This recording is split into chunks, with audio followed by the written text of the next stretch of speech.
प्रभाकर के पास जाना चाह रही हूं। प्रभाकर, यहां महाराष्ट्र के मसले को लेकर जो कुछ भी सुप्रीम कोर्ट ने अपने फैसले में कहा, एक बार फिर से वो समझाइए आने वाले वक्त में, क्योंकि अब 7 जजों की बेंच को भेजा भी जा रहा है 16 विधायकों की अयोग्यता के मामले को, उसमें राज्यपाल को लेकर।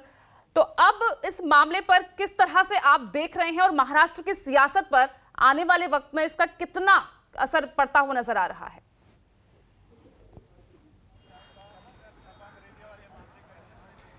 देखिए, पहली बात तो ये एक बात समझने की, अभी तक हम लोगों ने खबरों पे बात की। अभी एक बात, चूंकि सुप्रीम कोर्ट के फैसले की आलोचना भी की जा सकती है और सुप्रीम कोर्ट की कार्रवाई के बारे में बात की जा सकती है। With due respect, supreme court ने जो बात कही कि चूंकि उद्धव ठाकरे ने इस्तीफा दे दिया था खुद से और उनको इसलिए बहाल नहीं किया जा सकता जी। मैं चाहता हूं कि हमारे दर्शक भी समझें कि जब राज्यपाल ने, कोर्ट ने कहा कि राज्यपाल ने जब उद्धव ठाकरे को बहुमत साबित करने के लिए क्या कहा, तो यह राज्यपाल का फैसला गलत था। तो राज्यपाल का फैसला जब गलत था और इसलिए उद्धव ठाकरे सुप्रीम कोर्ट आए और सुप्रीम कोर्ट से उन्होंने गुहार लगाया कि माय लॉर्ड, देखिए मुझे कहा जा रहा है कि मैं मैं विश्वास मत हासिल करूं, और उधर एकनाथ शिंदे को मुख्यमंत्री बनाने के लिए निमंत्रित कर दिया गया और तब सुप्रीम कोर्ट ने उस पर कोई संज्ञान नहीं लिया, सुप्रीम कोर्ट ने कोई फैसला नहीं लिया, सुप्रीम कोर्ट ने तब उद्धव ठाकरे की बात नहीं सुनी।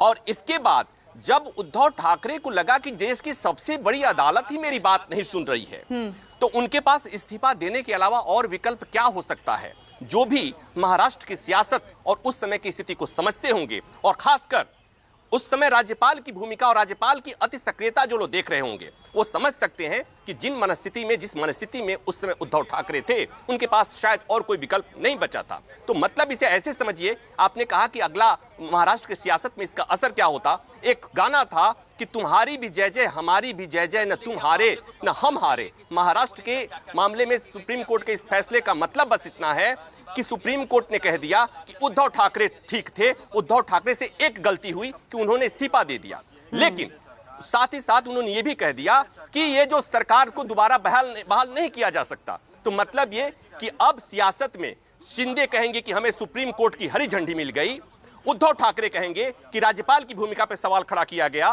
स्पीकर की भूमिका पर सवाल खड़ा किया गया, और इसको लेकर सियासत होगी। उद्धव ठाकरे खेमा कहेगा कि शिंदे सरकार अलोकतांत्रिक सरकार है, गलत ढंग से बनी हुई सरकार है, असंवैधानिक सरकार है, क्योंकि सुप्रीम कोर्ट ने उस पूरे सरकार बनने की प्रक्रिया पे सवाल खड़ा किया है, गवर्नर की भूमिका पे सवाल खड़ा किया है। और जब गवर्नर की इस एक्ट को सुप्रीम कोर्ट ने कह दिया कि वो गलत था, जिस एक्ट के तहत उन्होंने बुलाया था, गवर्नर ने जिस तरह से शिंदे को निमंत्रित किया था, कोर्ट ने कहा कि गवर्नर को ऐसा नहीं करना था। तो मतलब ये कि फिर तो जो सरकार बनी है वो भी गलत हुई। तो ये इन चीजों को लेकर सियासत होगी, नैतिकता की बात होगी। लेकिन सियासत में आजकल नैतिकता बची कितनी है, बस इतनी सी बात है। जैसा मैं तब कह रहा था, अब कह रहा हूं कि एकनाथ शिंदे की सरकार चलती रहेगी और उसके साथ साथ ये सियासत चलती रहेगी, कि ये बातें चलती रहेगी कि सुप्रीम कोर्ट ने कहा था कि ये सरकार बनने की जो प्रक्रिया थी वो उचित नहीं थी,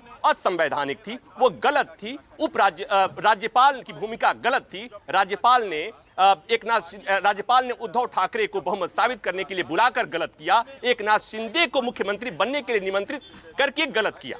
तो मतलब ये भी गलत, वो भी गलत, तो फिर तुम्हारी भी जय जय और हमारी भी जय जय, यही होगी सियासत में। बाकी नैतिकता बिल्कुल, और एक नया विवाद, एक नई बहस यहाँ से छिड़ जाएगी। नमस्कार, मैं हूं मानक गुप्ता। अगर आपको हमारा ये वीडियो पसंद आया हो तो इसे लाइक और शेयर जरूर करें, और हाँ, हमें सब्सक्राइब और फॉलो करना ना भूलें, ताकि आप देश और दुनिया की कोई खबर मिस ना करें। तो जुड़े रहिए हमारे साथ और देखते रहिए न्यूज़ 24।